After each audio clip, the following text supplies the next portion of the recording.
Welcome to Next on the Tee with Chris Mascari, where tour players, legends, and the top instructors in the game share their stories, insights, and playing lessons. Join Chris every week as he talks with the greats of the game. You are the smartest guy I've spoken to on radio or television in my career. And Chris, again, you're knocking out of the park. You're like 8 under par in this interview. By having any research, I'm hiring your tail to be the research man. You're the best. You're a fantastic host and tremendously respected in the golf community. Yeah, Chris, you do an amazing job, and your listeners are super lucky to have you, and it's always my pleasure. Chris Mascari is the king of the golf podcast. Don't miss him on Tuesdays.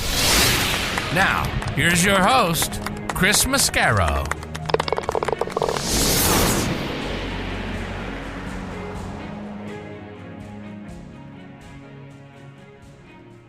Hi, folks, and thank you for joining me this week on Next on the Tee. I'm your host, Chris Mascari. My gratitude and blessings cup is overflowing to my wonderful guests and especially to all of you for your wonderful support. The show continues to be the #1 golf podcast over on Good Pods.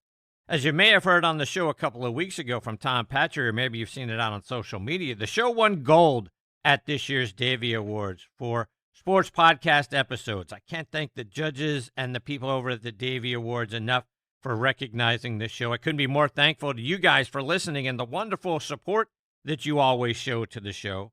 I know the great guests are what grab your attention each and every week. That brings you back, and you're looking forward to hearing from them. So I'm also grateful to be able to bring those wonderful guests to you, and how many of them have become wonderful friends as well. I'm doubly blessed for you listening and for them sharing their stories and insights. The combination of wonderful listeners and great guests are what make Next on the Tee what it is.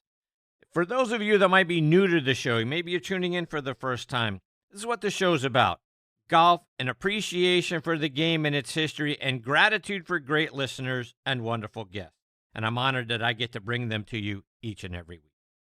All right, so who do I get to share with you this week? Well, my long-lost cousin John Mascari is back. You're going to hear his thoughts on the proposed changes to the PGA Tour and professional golf for 2026. They're talking about, on the men's side, reducing the size of the fields, the number of tour cards, the number of Monday qualifiers, among other things. John will share his perspective on all of that. Now, John is a member of the PGA Section up in New Jersey. In fact, he's on the board of directors for that area and the director of golf at Alpine Country Club in Alpine, New Jersey, which I hear rumors, oh, by the way, that the sequel of a certain movie featuring a hockey character who turns to professional golf was recently filmed there. You'll get an inkling of that. Plus, John's going to weigh in on the excitement that's already started for next year's Ryder Cup up in that section of the country. Course is getting prepared, as you heard Megan Yonkman a few weeks ago talk about it, so excitement is building up there.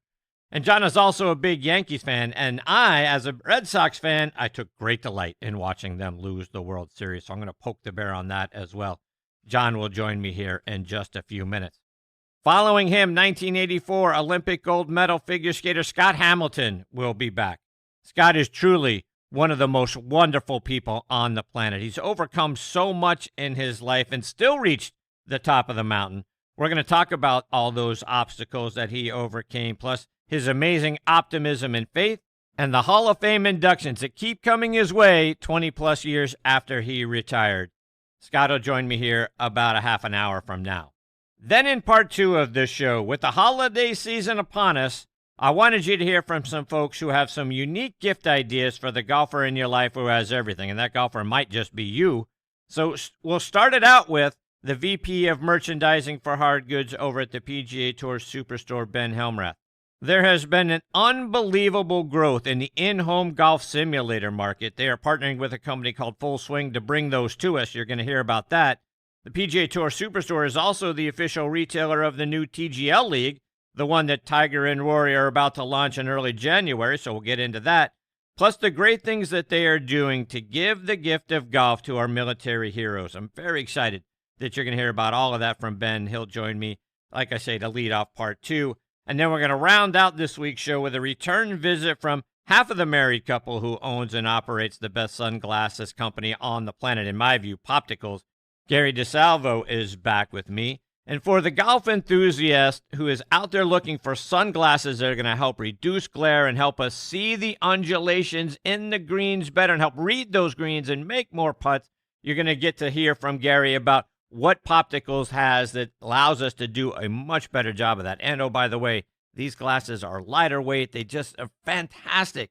They make it so you don't end up with eye fatigue by the time you reach the 14th hole. Not going to end up with as many nose aches from those things sitting on your nose or headaches.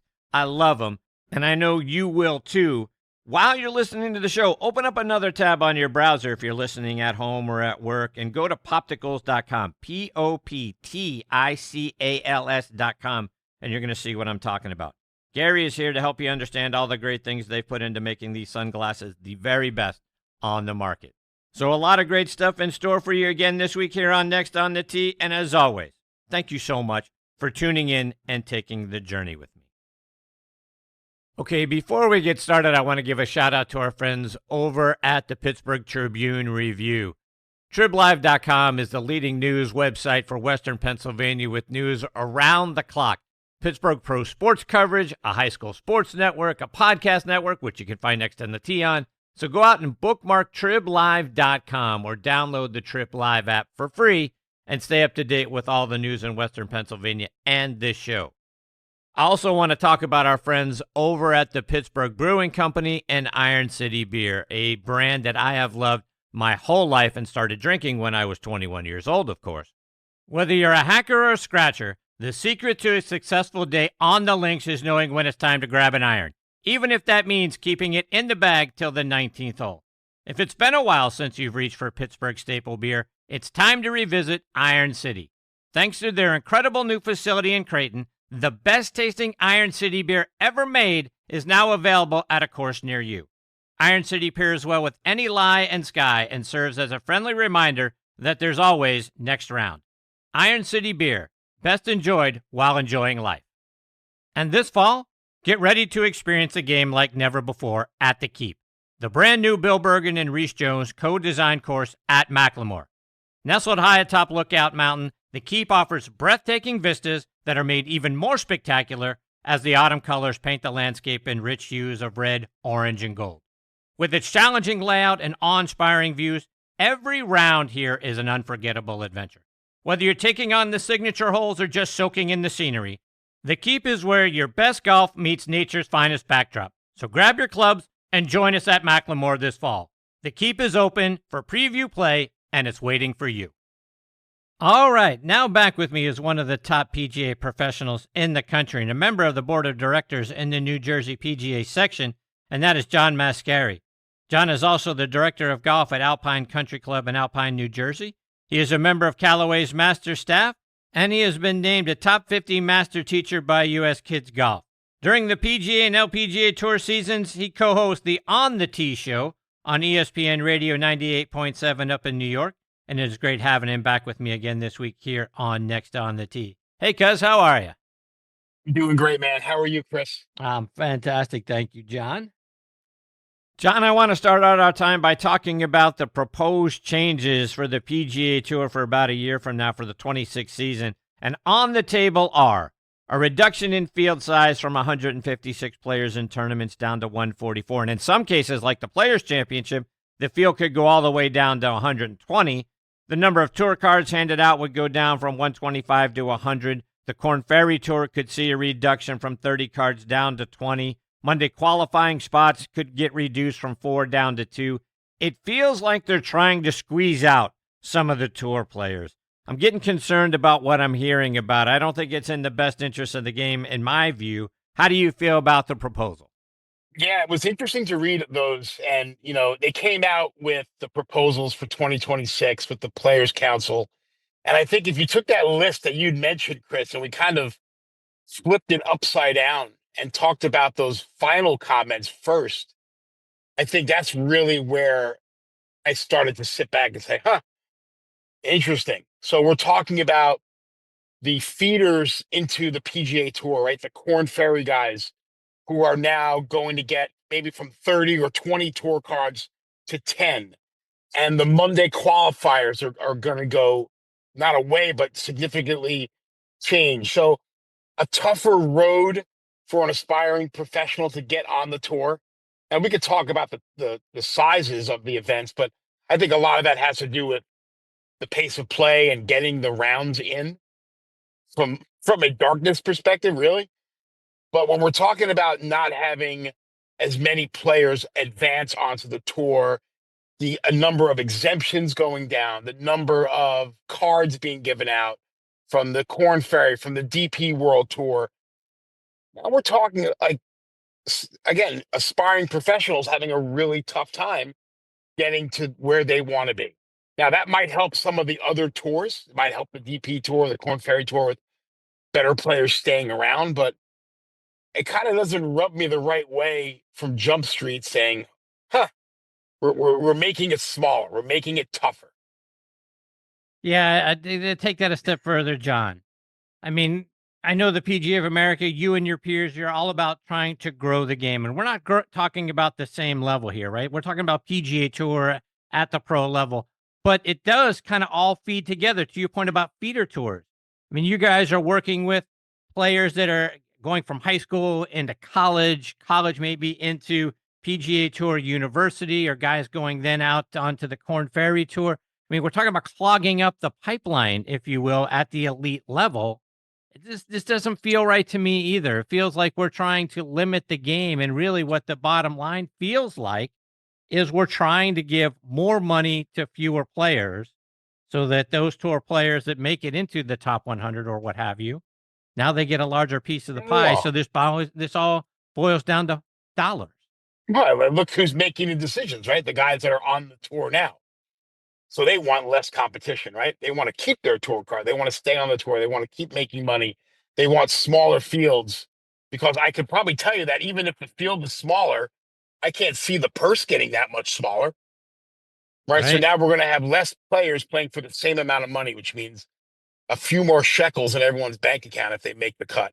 You know, I even saw something about the Q school going down. It used to be top 5 and ties. So now it's just going to be top 5. Yeah. Which is, again, back to your point of really making it difficult, and especially for young golfers, like you said, college golfers, great players who have come up through the ranks. It's going to be a little tougher nut to crack for these guys. Now, some might say, well, is that really a bad thing? You're going to really cement the best of the best playing on the tour. But there's also going to be you're going to miss out on those stories of opportunities where players come out of nowhere and get their card and go and win a tournament or qualify for this major or earn their tour card for next year out of nowhere. And that's one of the great things about our game is there's those opportunities. I just hope we don't get away from giving opportunities to be on the tour, not to just make it such a rinse and repeat roster every year. Yeah, exactly. And that's where I wanted to go next. Does this, since we're limiting the fields and you talk about guys not wanting to give up their spot, do we end up with the same 100 guys year after year because we're discouraging some players because they see it's tougher to make it up through the pipeline to get on tour? And now all of a sudden, maybe those guys may go a different direction, may get discouraged from getting out onto the PGA Tour. And we end up with a 2 or 3 year span where it's the exact same 100 guys every single week. Yeah, you're going to have a tour of all exempt players. Right. That's at some point, right? You know, it's funny. I look at it like our member guest tournament at Alpine, where, we talk about having exemptions for getting in the tournament. It's a real popular event. And if you played in a certain number of years, you're automatically in. At some point, the entire field will be exempt, and you're going to have the same exact field every year. Now, that's good if you're one of those 100 guys, right? But not very good if you want to get in. And not very good if you want to play on the tour and you're busting your butt getting out there and you're qualifying at Q school, or you're playing on the Corn Ferry, you're playing on the DP World Tour, and any other year you would be on the PGA Tour with your card. But now with these shrunken down exemptions and roster sizes and field sizes, you're out of luck, which is unfortunate.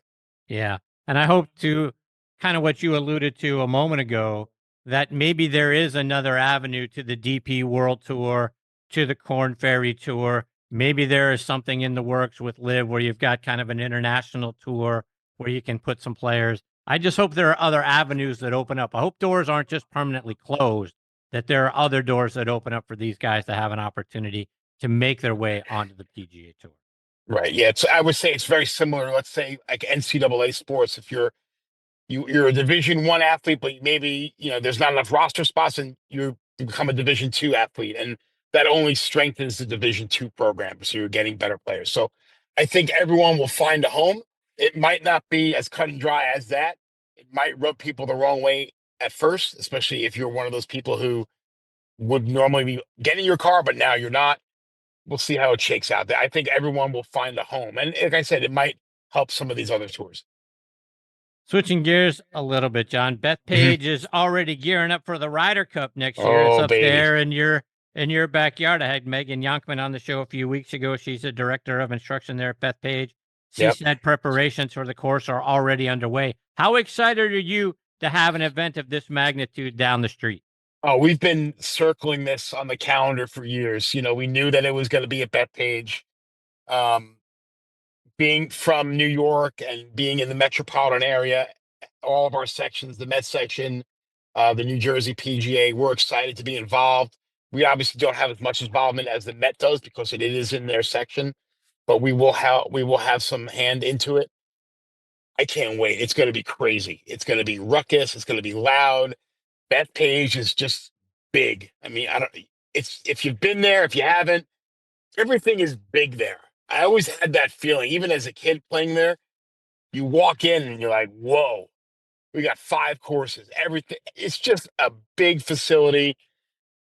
The fact that, they're putting up the stands already, they're getting psyched, all the marketing that's going along with it.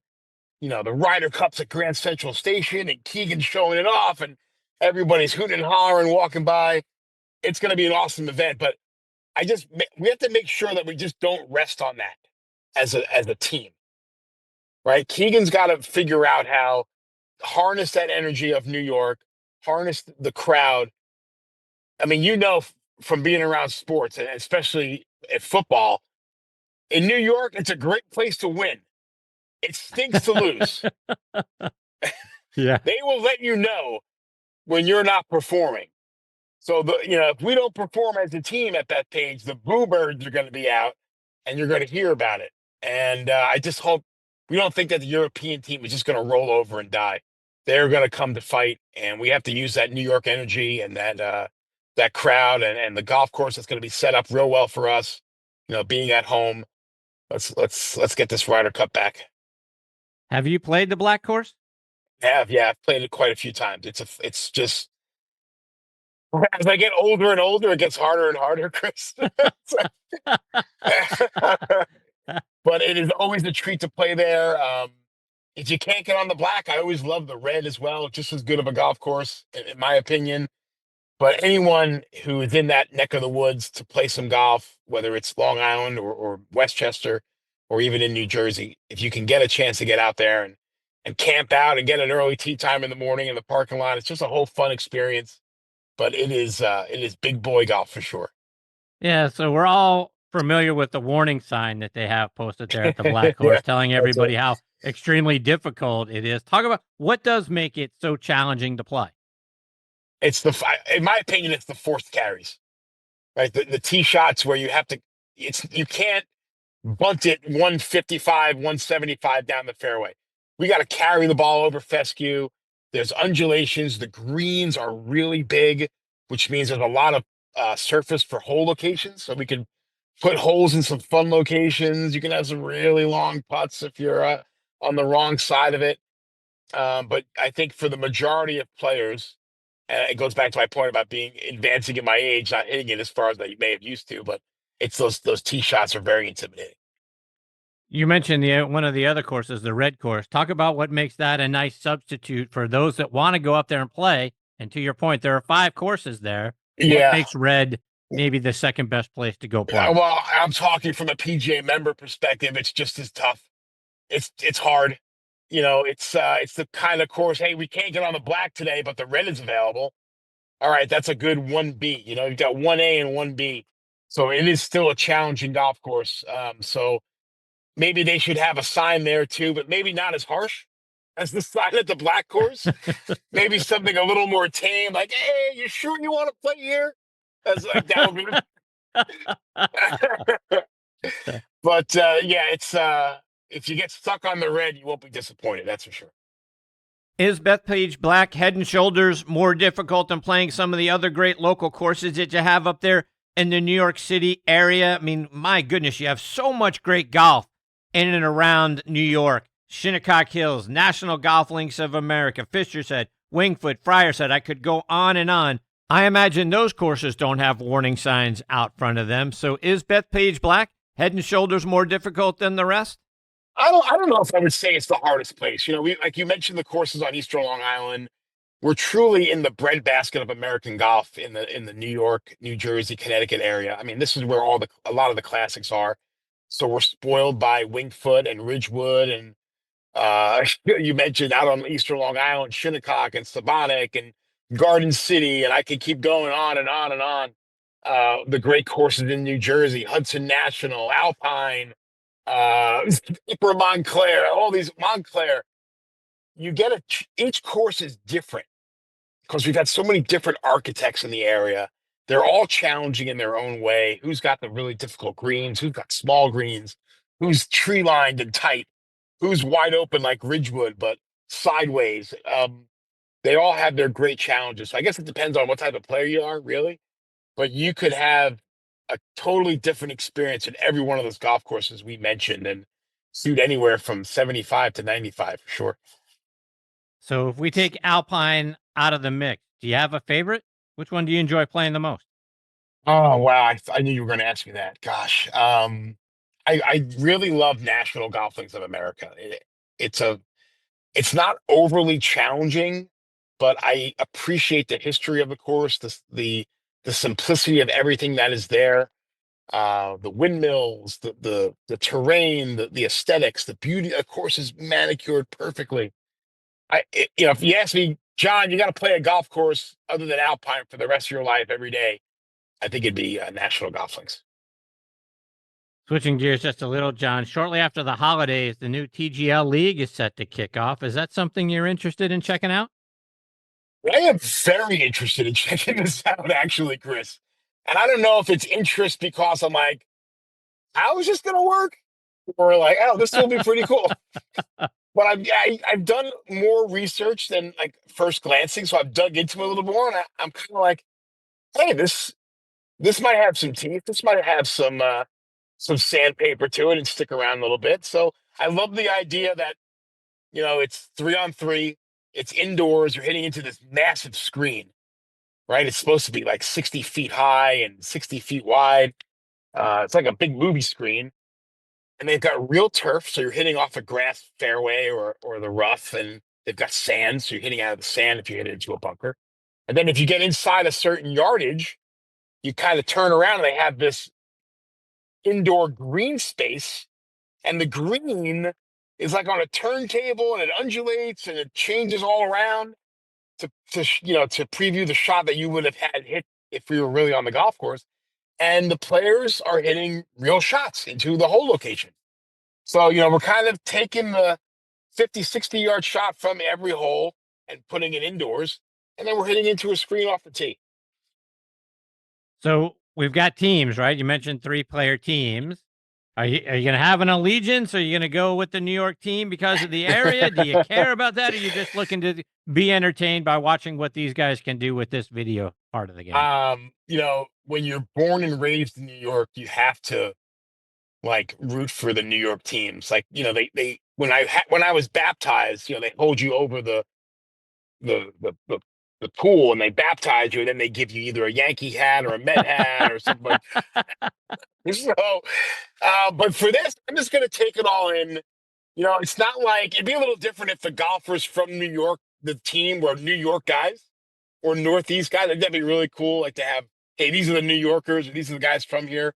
But to get it started, let's just watch it. Let's take it all in. Let's hope for some good ratings. Let's hope for, good highlights. A lot of time on ESPN, Sports Center. Let's really help to grow this up. So first year, let's see how it goes. And then I'll start buying a jersey or a shirt. So speaking of holidays, I got to ask you, what'd you ask Santa for this year? Well, I mean, listen, the first thing on my list every year is something I've been asking for 30 years and haven't gotten it, and that's a New York Rangers Stanley Cup championship. Wow, I don't know if Santa can get that down the Santa chimney. is a jerk. He's been a real jerk to me and the millions of Ranger fans. But who knows? Let's see if this might be the year. But for me, Chris, and I'm sure for you, the holidays were always just an important time of year to see my friends, to catch up with family. Working in the golf industry, we miss out on a lot. So we miss out on the parties, the summertime, the beach, the barbecues. So I really take the holiday season to reconnect with my friends and family members, spend as much time as I can with Julie and the kids. And, I love Christmas. So the tree is up in Rockefeller Center. So we're getting ready for that. Everyone's starting to decorate. It's only a matter of time until I'm in the attic getting the decorations out. So I'm getting ready for that. But I just love the season. I love, the traditions of the holidays. It was always an important time of year for me as a kid growing up. And, the seven fishes dinner on Christmas Eve and it's midnight mass. And I gain a lot of warmth in my heart just being around that time of year. So the material things are great and all, but for me, it's a matter of enjoying the season. There you go. Switching gears a little bit, you mentioned getting baptized, and you're either a Yankee or you're a Met. As a Yankee fan, Don't do it to me. I got it. Because look, I'm a Red Sox fan, so I took great delight in watching the Yankees lose the World Series. But what was it like? Who's to blame? What's sort of your summation of what happened? It took me like 3 therapy sessions to really come to grips with this. And here you are bringing it up again in true Red Sox fan fashion. You probably could have opened the interview with this. I know this was highlighted on your notes. 100%. We went from such a great high in the Cleveland series, yep. Like Juan Soto, going crazy. I actually went to Yankee Stadium and went into the team store and got the American League Championship T-shirt. Oh, right? I was on such a high, and we come into game one. That we should have won that game. Like that stung. That game one. I felt like Aaron Boone really was out coached and made some wrong moves there. But you look at the series as a whole: poor base running, sloppy defense, vanishing hitting, cost them. I thought the bullpen was really good for them, so I was pretty impressed with that. I liked what I saw from Garrett Cole. Other than not covering first base, but you would think they would maybe work on that in spring training sometime where the pitcher covers, but I guess he had a little bit of a brain fart. But I just thought he was a real gamer. It's just going to be an interesting offseason for us. And being in New York, all the talk is obviously Juan Soto. Where is he going to go? The Yankees, the Mets. It's a bidding war, all the stuff. I know he's meeting with a bunch of Mets right now, I think. So he's playing the game. If George Steinbrenner were alive, this wouldn't even be an issue. I miss the evil empire, Chris. I miss that. I miss blank check Steinbrenner, where it's like, who? Yeah, there you go. Sure, I'll go on the record and say I'll pay $5 more for a beer next year if it means going out and getting some timely hitting, bring back Juan Soto. Let's get another starter in there and let's go. But running it back, it's going to be tough. Do you think Soto ultimately stays with the Yankees? Do you think that Cohen just outbids everybody and he ends up being a Met? Where do you think this thing lands? That is my fear, is that Uncle Stevie is just going to put an extra 0 at the end. Yeah. And we're going to be like, oops. So add that to my Christmas list. One more on this topic, because I've just never seen anything like it. Game 5 in the 5th inning. Oh my God. It's like everything was going your way. I have several buddies who are Yankee fans, and they're all texting to me, you know, the momentum is changing. You're up 5-0, and everything starts to look good. And in the blink of an eye, it's like, you know, Judge drops the ball. You can't make the play. It's short. And to your point, you know, Cole doesn't go over and cover first, and then the next thing you know, it's 5-5, and now it's over. That's right. Yeah, what the heck happened in that fifth inning? So painful. You know, we're out of the inning on a routine ground ball to first, and it's 5-0, and we're out of it. And Aaron Judge drops a can of corn in center field, and I think, you know, like you said, it cuts unravel, but I think you get a little tight as players, and you're starting to see it's 5-1, it's 5-2. I'm gripping that ball a little tighter. I'm gripping that bat a little tighter. And listen, taking nothing away from the Dodgers, they're a great team, but the Yankees go back to LA 3-2. The pressure is on LA. Right. Right. And I think the coach from the Dodgers said he did not want to go back to LA 3-2. Yeah. He did not. Yeah. The Yankees winning 2 in a row, cutting back, you know, bringing it back to LA. And boy, we kind of, I think we gifted, you talk about Christmas gifts. I feel like the Yankees gift wrapped a title to LA, but that's just me being typical Yankee fan. Bitter. Yeah. So why'd you do that? I mean, I'm so upset now. Oh my God. Again, as a Red Sox fan, just nothing better. Yeah. Than listen to Yankee fan misery. Yeah. It's one of my favorite things. As we look ahead to next year, 2025, what are you looking forward to? What are you looking forward to doing, seeing, happening?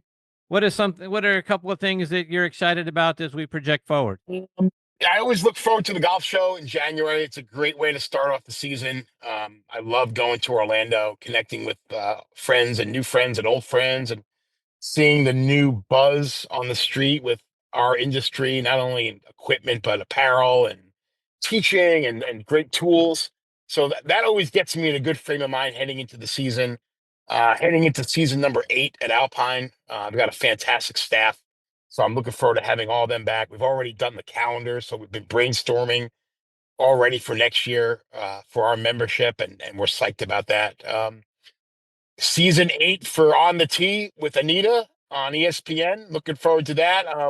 Personally, I want to get more into golf media. I'm really going to put myself out there more than I have in 2025.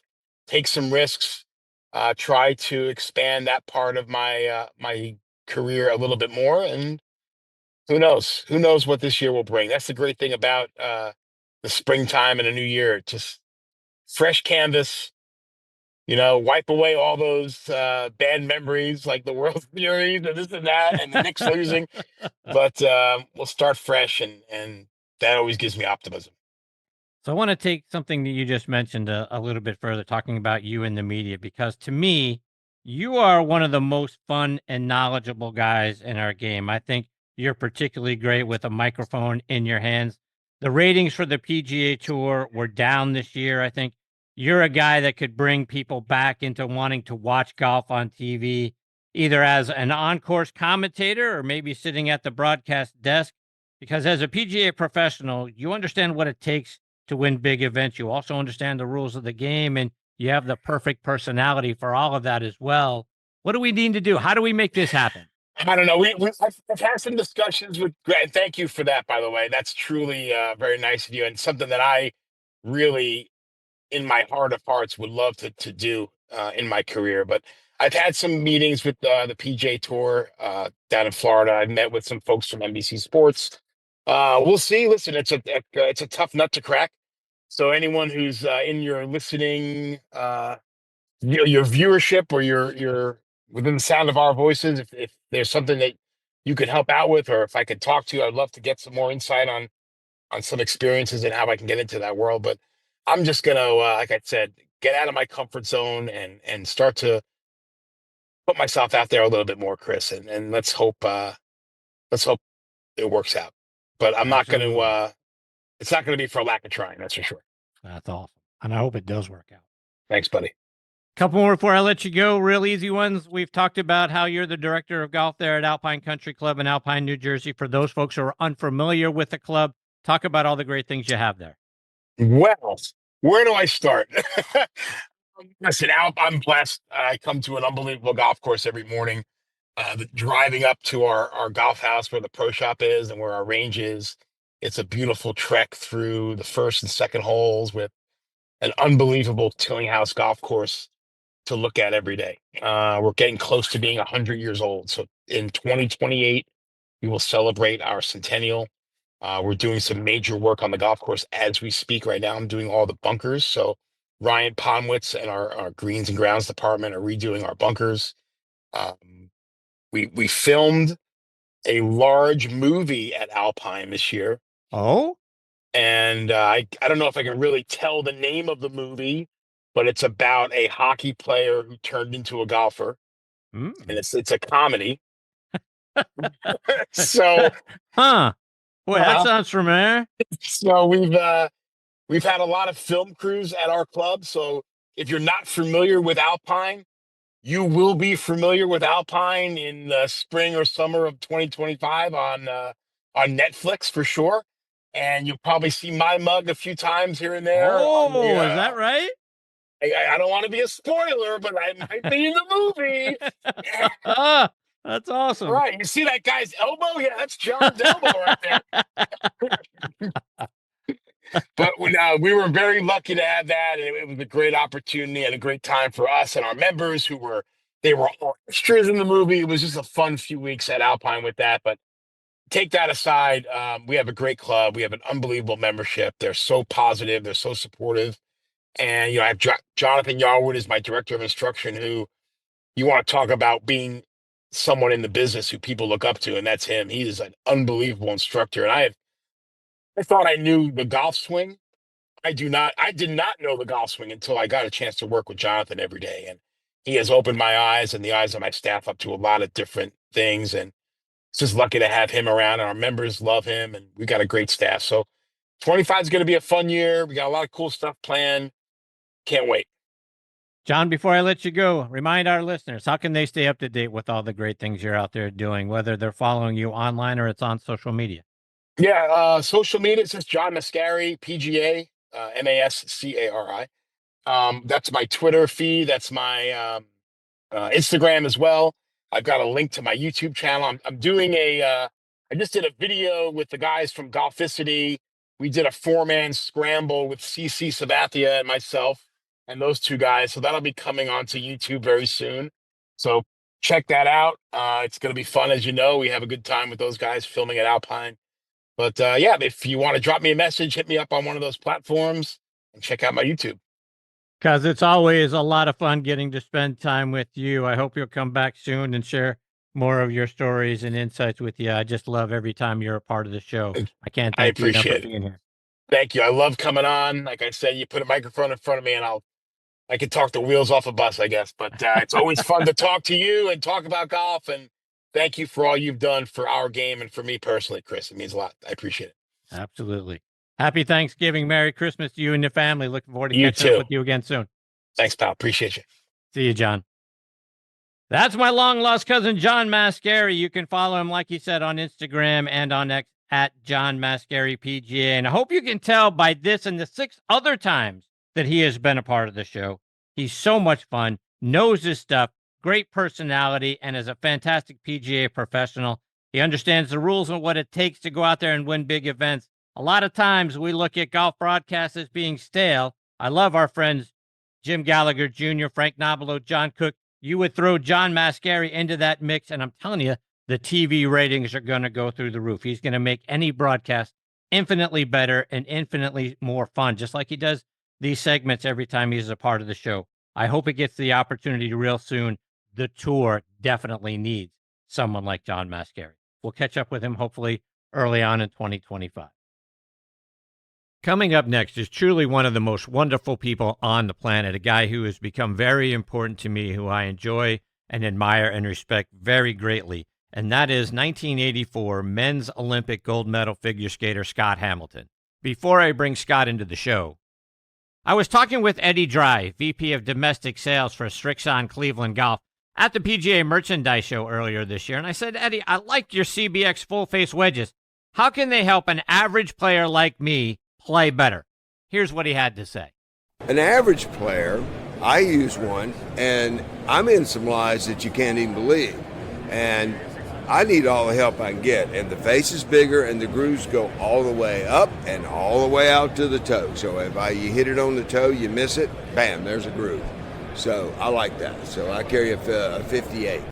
There you have it, folks. Try the new CBX full-face wedges from Cleveland Golf.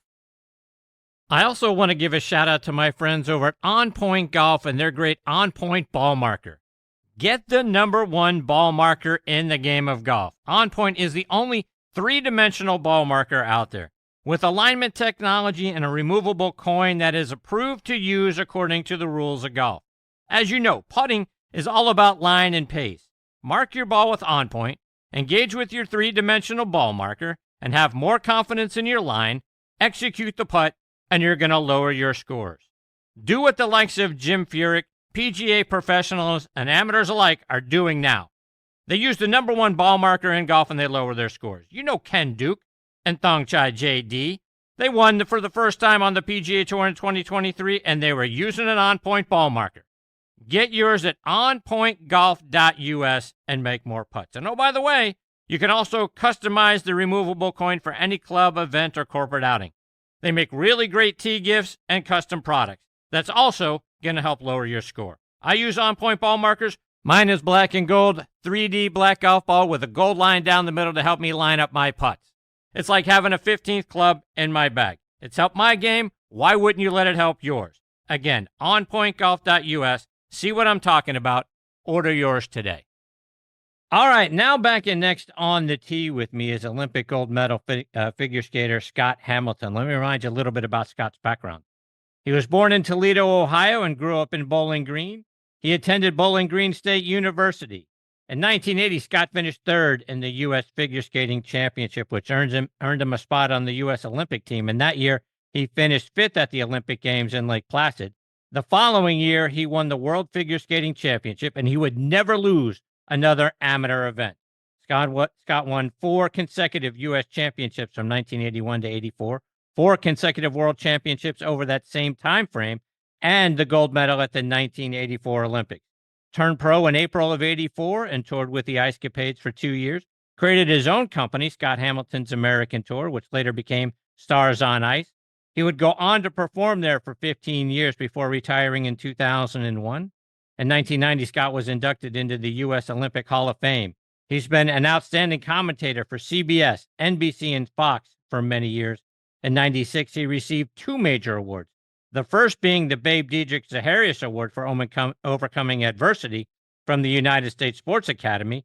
He was also presented the Academy of Achievement Gold Plate Award. He's written 3 wonderful books titled Landing It, My Life on and Off the Ice, The Great 8, How to Be Happy Even When You Have Every Reason to Be Miserable, and Finishing First, Winning Changes Everything. You can find all 3 of those on Amazon or on Audible. And among Scott's many other awards, he was named a member of the Tennessee Sports Hall of Fame this year, and I am beyond thrilled that I get to spend some more time with him this week here on Next on the Tee. Hey, Scott, thanks for coming back on the show. Well, anytime you invite me and I'll be here. It's just, now, I mean, we've talked so much. What are we going to talk about tonight? I mean, we've covered everything. We've covered everything. I can't imagine we've covered everything. You are too interesting, too accomplished to ever figure out everything that you've done, Scott. It's been a really fun big year. We were really intentional on just sort of looking at the 40th anniversary as something to be enjoyed.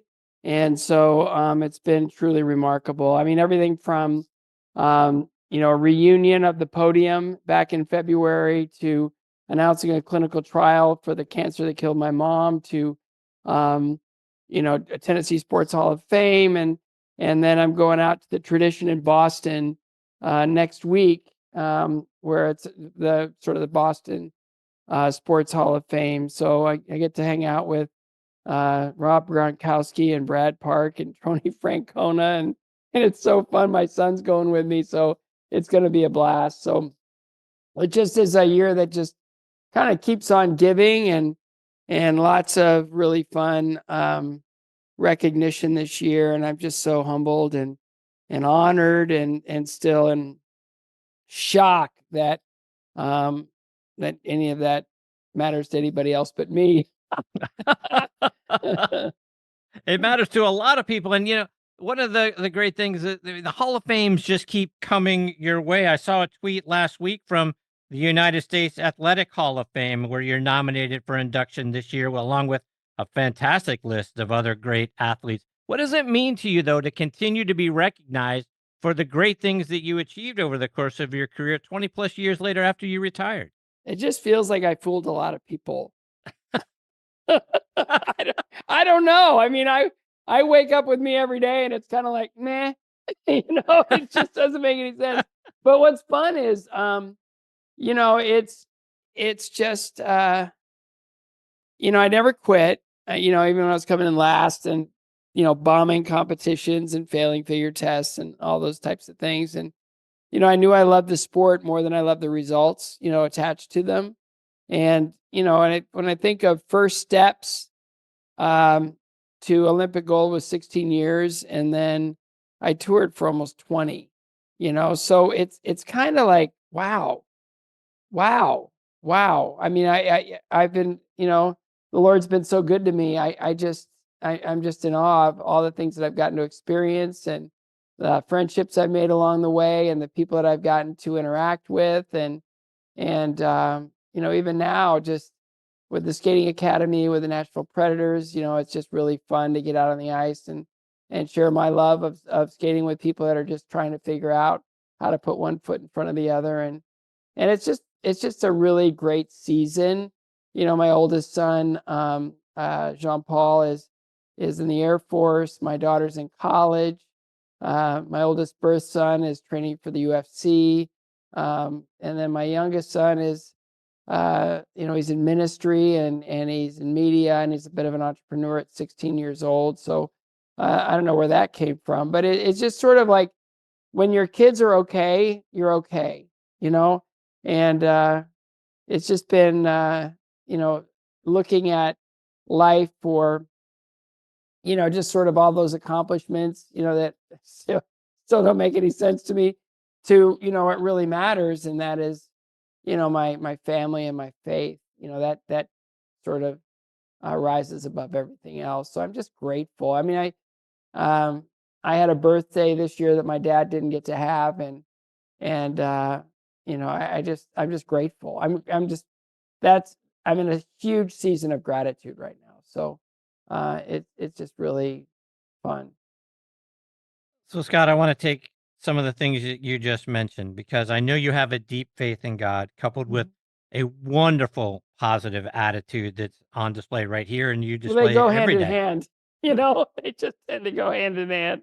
It's, but yes. So talk about that, because I think so many times, we get down on ourselves. We have a bad attitude. It impedes us in our lives and the progress that we're trying to achieve. Talk about how the spirit and your positive attitude and the faith that you have all kind of come together and helped you overcome just about everything. It's really, kind of a longer answer, but I will say that, it wasn't always, I always felt that, being adopted at 6 weeks, and just being covered, just being born was a thrill, I mean, just being born is, something I'm grateful for. But, I look at all of it and, I had wonderful parents and I got to, I just never felt alone. I never felt like I wasn't covered. And then when I truly started to open my heart and my mind up to, just Jesus and faith. I mean, it was really remarkable how it answered so many questions, and it really allowed me to step into an understanding that I don't really need to fear all those things. I don't really need to worry about, it's just sort of a failure or a criticism or things that would normally have paralyzed me in the past, but you endure things and then you get stronger. And when we were in Israel, my son and I went to Israel, and we were there when they shut it down for COVID, and we got the last United flight out. And it was really remarkable that there was one scripture that just kept rising to the top. And, it's Jesus with his disciples, and he's, telling them things that are to come. And and he's just really pouring into him. And he says, I have told you these things so that in me you may have peace. In this world you'll have trouble, but take heart, I've overcome the world. And it's that you kind of go, okay, I want him on my team really bad. It's just, who can say that, right? So, it's just the strength and the beauty of the message and everything that's left behind in the Word. And I try to spend a lot of time in the Bible and just going all the way through the Old Testament, and just all these little nuggets in there that are just amazing, that you'll fly by them, and then all of a sudden it's like, wait, I want to go back. I want to know more about that just that one line. And it's amazing what's revealed. And my young son is so dedicated to his faith, and I learn from him every single day. And he's just really fun to just to interact with, and his understanding and his strength, and he's a remarkable young man, and I'm just inspired by him every day. And he's really changed the trajectory of my family. So it's understanding that all of those setbacks, all of those periods of suffering, all of those were really important. And without them, I don't know if life would look like what it does today. And this morning, my son's old elementary school, the headmaster called and said, "Hey, can you come talk to our 5th and 6th grade students about leadership?" And I'd say, "Are you sure you can't find anybody else?" And but I was really flattered. I was just, and I went and I just shared with them, and they were just, they were just amazing. And that age is kind of where things start to change, right? Where your perspective and your worldview starts to take shape. And it was really fun to talk to them about failure. And it was really fun to talk to them about criticism. And it was really fun to talk about all the things that young kids and adolescents, especially kids stepping into adolescence, those are their pain points, the things they fear the most. And it was really remarkable just to share with them. I go, "Oh, by the way, my very first nationals, I fell 5 times and I came in dead last." It's like, "Really?" It's like, "Ouch." Yeah, I go, "Yeah." But it was, kind of 11 years later, I have an Olympic gold medal. So it's not like, things have to remain the way they are. You can step into the next, and you can rise above things that you can't imagine, and you're much stronger than you think you are. It's just understanding kind of what's been baked into us and tapping into it in a really powerful way. And that's what the Bible does for me. It took me a while to kind of get the hang of it, because it's kind of a heavy, it's a heavy book.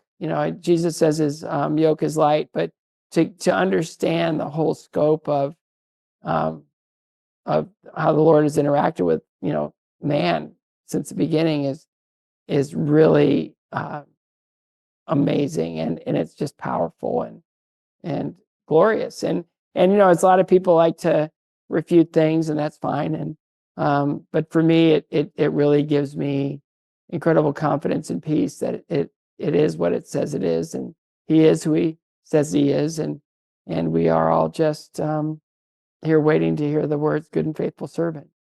Did we go to church tonight, Chris? I think we did. Oh my! Sorry to listeners. I just there's nothing wrong with that, my friend. No, it's just, and that's what we're meant to do. I've had a lot of stuff happen. with childhood illness and losing my mom to cancer, and then at a really important age. All 18-year-old young men need their moms desperately.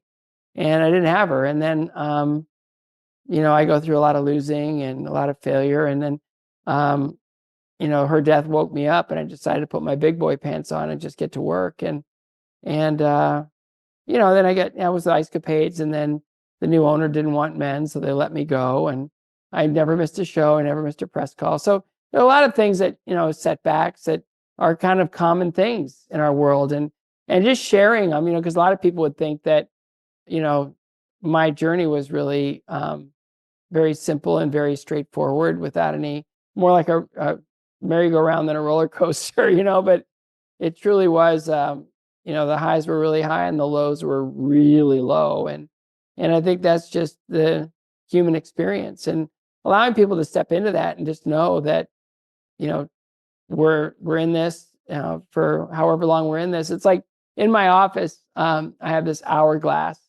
and it was given to me at an event, a cancer fundraising event called Buying Time.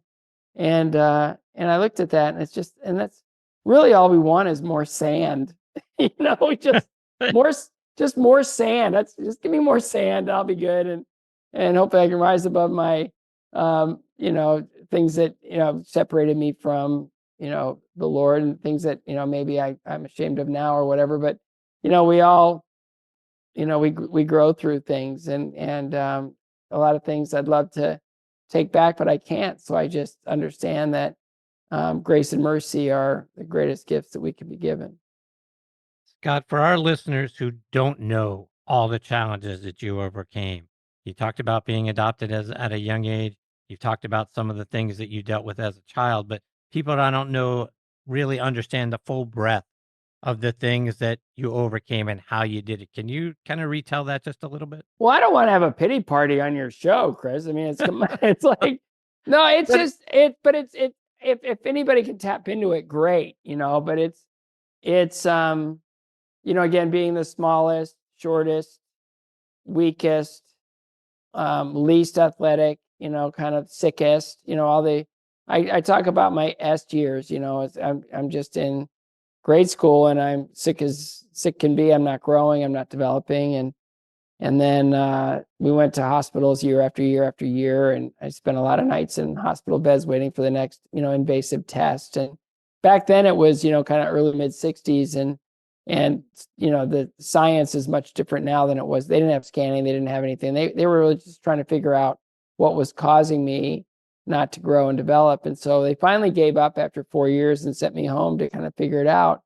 And I started skating, and it was really fun to get out of the house and give my parents a morning off. And I realized after several weeks that I could skate as well as the well kids. And then a few more weeks later, I could skate as well as the best athletes in my grade. And it was like, okay, I want more of this, because I'm not the ist anymore, or I may be the fastest, or I may be the one that has the mostest, skill on the ice. And it just sort of gave me a first taste of self-esteem. And so I skated, and then I failed a lot. I failed in figures because I didn't like them. They didn't like me back. And I was pretty good regionally, and sectionally was kind of like, eh.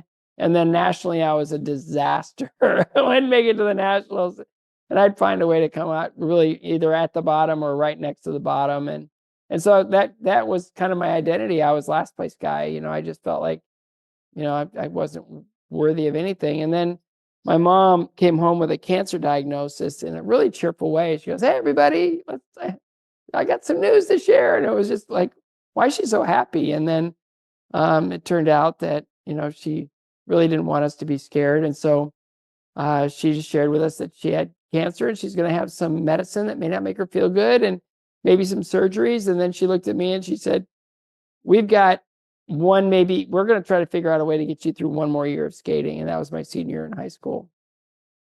She said, "We're basically broke." And I said, "I understand. I'm sorry." She said, No. This has been great for the family and life-giving, but one more year and then you're done."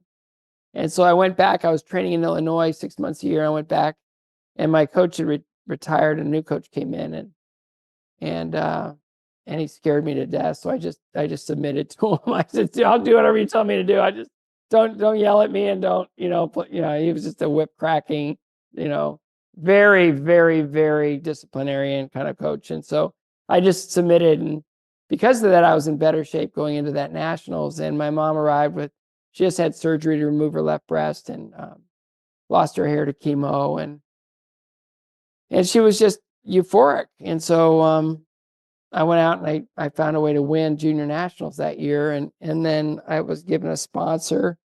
And then the next year was probably the worst year, because I was 18 years old. I'm fully sponsored, and I was living in an apartment for the very first time on my own. And it's called the trifecta. It just is a recipe for disaster. And I went to nationals, and I went right back to my last place ways. And that would be the last time my mom would see me skate.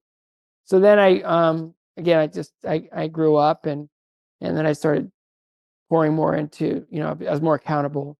And then I got through all that Olympic, kind of period, and did much better than I ever thought I could. And then Ice Capades got let go, and then started Stars and Ice. And then year 11 of Stars and Ice, I couldn't stand up straight anymore. I was 50 cities into a 60-city tour, and I was just in so much pain that I went into an emergency room to get some ulcer medicine. They told me that there was a mass, and so I was diagnosed with, I went the next day to the Cleveland Clinic, and they diagnosed me with stage 3 cancer.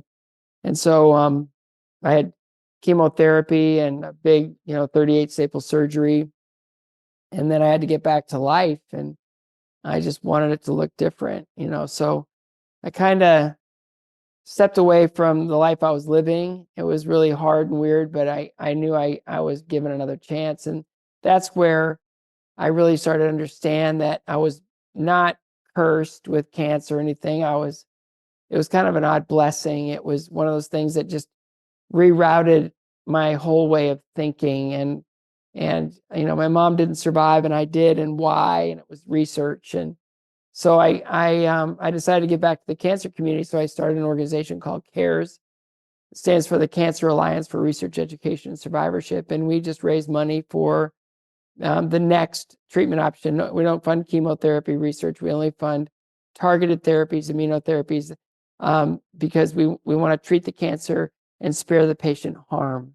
And it's really amazing that 3 years after we put that stake in the ground, the first immunotherapy drug hit the market. So we knew we were right, but it was this confirmation and kind of that first drop of rain that hit Noah's palm, right? It's like, yes, it's like, but it goes, and then right after I got married and we had our first child, I had my first brain tumor.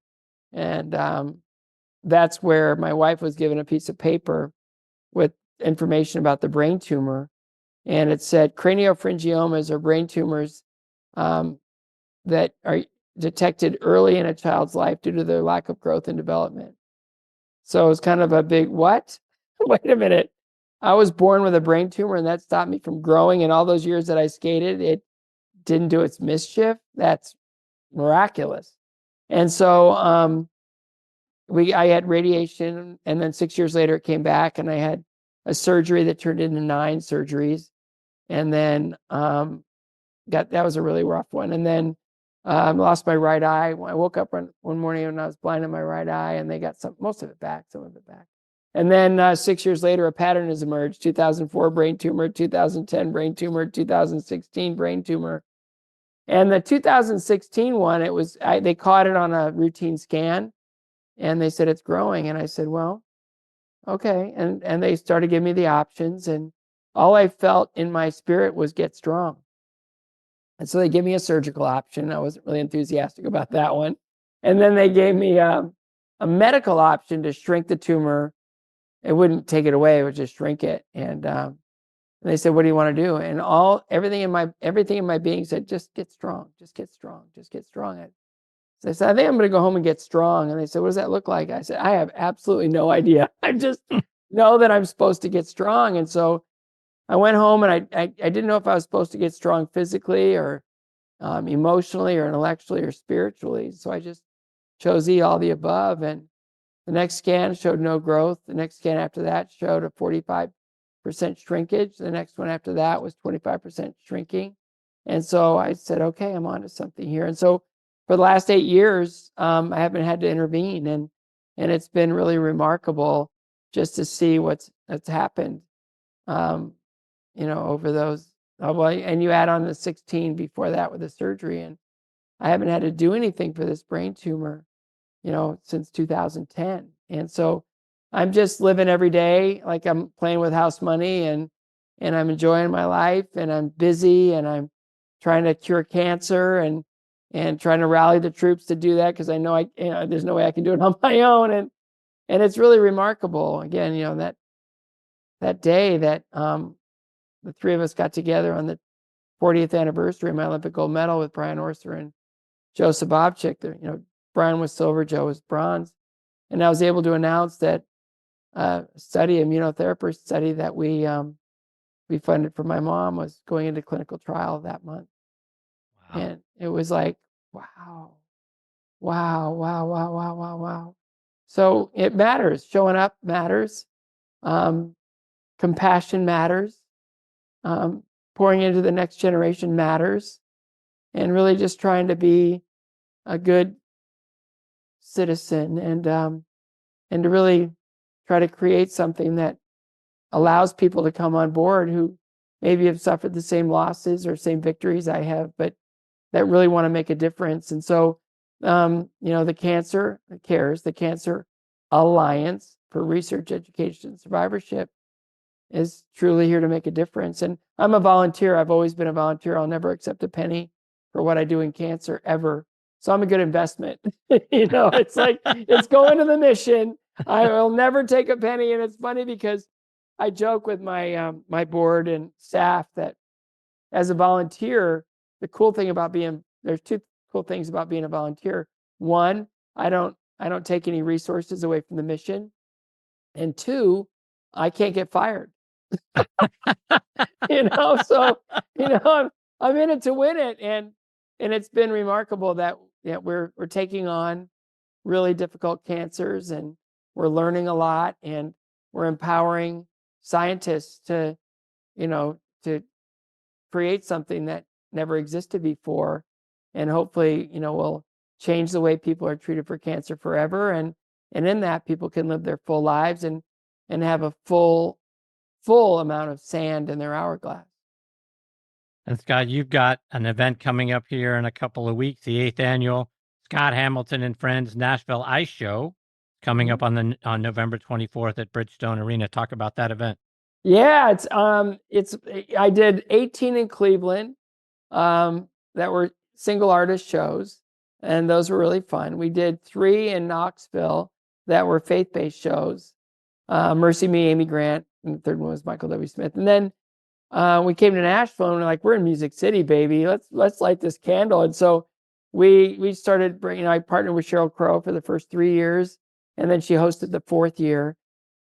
And then she got really busy. I mean, she's in the Rock and Roll Hall of Fame now, and she's just setting the world on fire. So we've been doing shows. Some of them are themed. We did a themed show for 35th anniversary, which was 80s.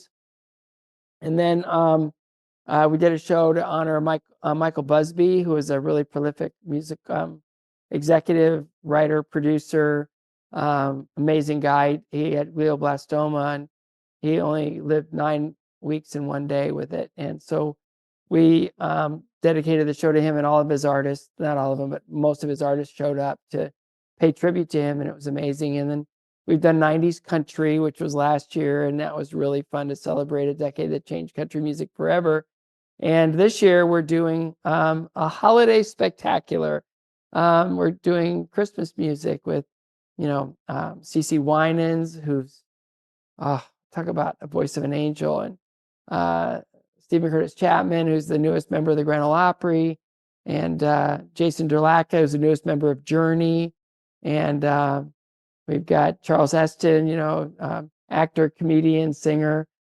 He's awesome to work with, and the Isaacs, who are an amazing family band that just have their harmonies are just magic. And then the skaters coming at Katya Gordieva, Kurt Browning, Alyssa Sisney, Mariah Bell. I mean, we just Keegan Messing, Elijah Balde, Jeremy Abbott. I mean, it's just a cast of who's who in skating, and they're really great performers. And so we put the skaters on the ice in front of the stage where the musicians perform, and it's absolute sensory overload. And we're meant to do something big and bold in the entertainment world to try to draw as big a crowd as we possibly can to fund more research.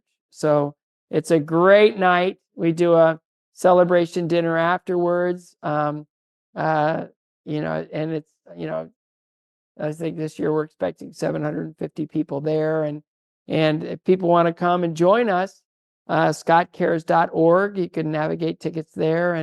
And we just really, we need to fill the place. The show, I don't think people understood what it is. They all love it, and they all want to come back. But it's just one of those things where we really need to draw bigger crowds. We priced our tickets for families to come, and it's really a unique and powerful night of incredible entertainment, hope, and impact. So on November 24th, 5 p.m., Bridgestone Arena, celebration dinners at 7:30 p.m. afterwards at the Omni Hotel. And all you have to do is go to scottcares.org and get your tickets. And if you want to go, just to the show itself, Ticketmaster, Bridgestone Arena box office. Lots, a lot, too many tickets available. So we really need to fill the place. And we've also turned it into more of a community event where if you have a foundation or a charity, we're offering deeply discounted tickets that you can sell to raise money for your own foundations. And so it's a great night. And Matt Eisman from American Ninja Warrior is one of my co-hosts. And Matt Rogers, the voice of the Tennessee Titans, is our auctioneer. And we just have a blast. It's a true celebration of life. And we just really need to fill the place. And it's funny because in my skating days, I built my whole career to appeal to men because they were underserved. And, so anything that we do, we really try to create a destination for every member of the family to enjoy in some way, shape, or form. It's really awesome. It is really awesome. Scott, before I let you go, let our listeners know, how can they stay up to date with all the great things you're out there doing? Whether it's following you online or on social media. Yeah, social media is Scott Hamilton 84 on Instagram, X, and then Team Scott Cares is our foundation handle, and we're on Instagram there. And scottcares.org is our website. Come check it out. And then scotthamilton.com if you want to kind of keep up to the nonsense that I'm doing everywhere else. But Chris, except for my golf swing, I've been extremely blessed. And I had a good one for a minute, but I had kids and that totally destroyed it. But that's my one escape. And I just love golf, and I love your platform. I love your ministry, right? And it's remarkable that golf is such an incredible sport that brings the world together in really unique ways and really brings people together in really unique ways. And I'll be auctioning up another foursome at the Golf Club of Tennessee with me this year. And we did it last year, and we had a blast. It was so much fun. And if you haven't been to the Golf Club of Tennessee, it's one of the great places in all of golf. I'd put it up against any golf course in the world, and it's just so spectacular and just so well done. It's a Fazio course, and I think it's a masterpiece. So you want to come play golf with me, bid on it. I think we're live right now on ClickBid and silent auction. You can log into that and just help us, or you can join the 1984 campaign where you can join us by joining the campaign, which is $19.84 a month, and you can help us meet our goals and fund more research. So lots of ways of getting involved. God, you're the best, my friend. I can't thank you enough for taking time out of your busy schedule to come back and be a part of the show. Now, I had 4 pages of notes for things that I wanted to go through with you, and we didn't get to nearly even a third of them. So I hope I get this privilege of having you back on the show again soon. Are you kidding? Anytime. Anytime. I'm always really happy to jump on the line with you, and hopefully I'm not chasing away too many of your listeners, but it's really, you've got a great show, and you bless golf in so many cool ways, and the community at large. And I'm just so grateful for our friendship, and I look forward to coming back on and doing it again. Next time, we may go to church again. We probably will, but we could talk about more fun things with golf and all the cool people that I've gotten to play golf with. Absolutely. We will do that. I can't wait. Scott, thank you so much for being here, and I look forward to the opportunity of catching up with you again soon. God bless you, Chris. Thank you. Same to you, Scott. Take care. That is the great Scott Hamilton, folks. Please go online. Now, first of all, we talked about going online to scottcares.org to help out, and that's the most important thing. But after that, please go to the USAHOF or Hall of Fame.com and vote for Scott. He is up for induction into their Hall of Fame as well. So, like I say, the Hall of Fames keep coming for him. He's been a great ambassador, as you know, for skating, for our country and for making a difference in the lives of those that are out there battling cancer, which includes my brother-in-law, oh, by the way, and Scott and I have talked about that. Scott has earned our respect and our vote, and for what he means to so many people and the impact that he is having. Again, the foundation is scottcares.org. He's just a wonderful individual. I'm so appreciative of him and our friendship. I look forward to getting him back on the show again very, very soon. All right, my friends, it is time for me to put a bow on part one of this week's show. My sincere thanks to John Mascari and Scott Hamilton for making it so much fun. I hope you enjoyed it as much as I did. Now, coming up in part two, we're going to try to give you some ideas for the golfer in your life who has everything. And again, that person might just be you. So I'm going to have Ben Helmrath with me. And Ben is the Vice President of Merchandising for Hard Goods for the PGA Tour Superstore. And Gary DeSalvo, who is the CEO of Popticals. Two great guys who are going to help you find that thing that you need for the golfer in your life. So come back for part two. In the meantime, again, as always, you guys are the greatest supporters in the history of podcasts. I appreciate each and every one of you so very much. Until next time, hit 'em straight, my friends.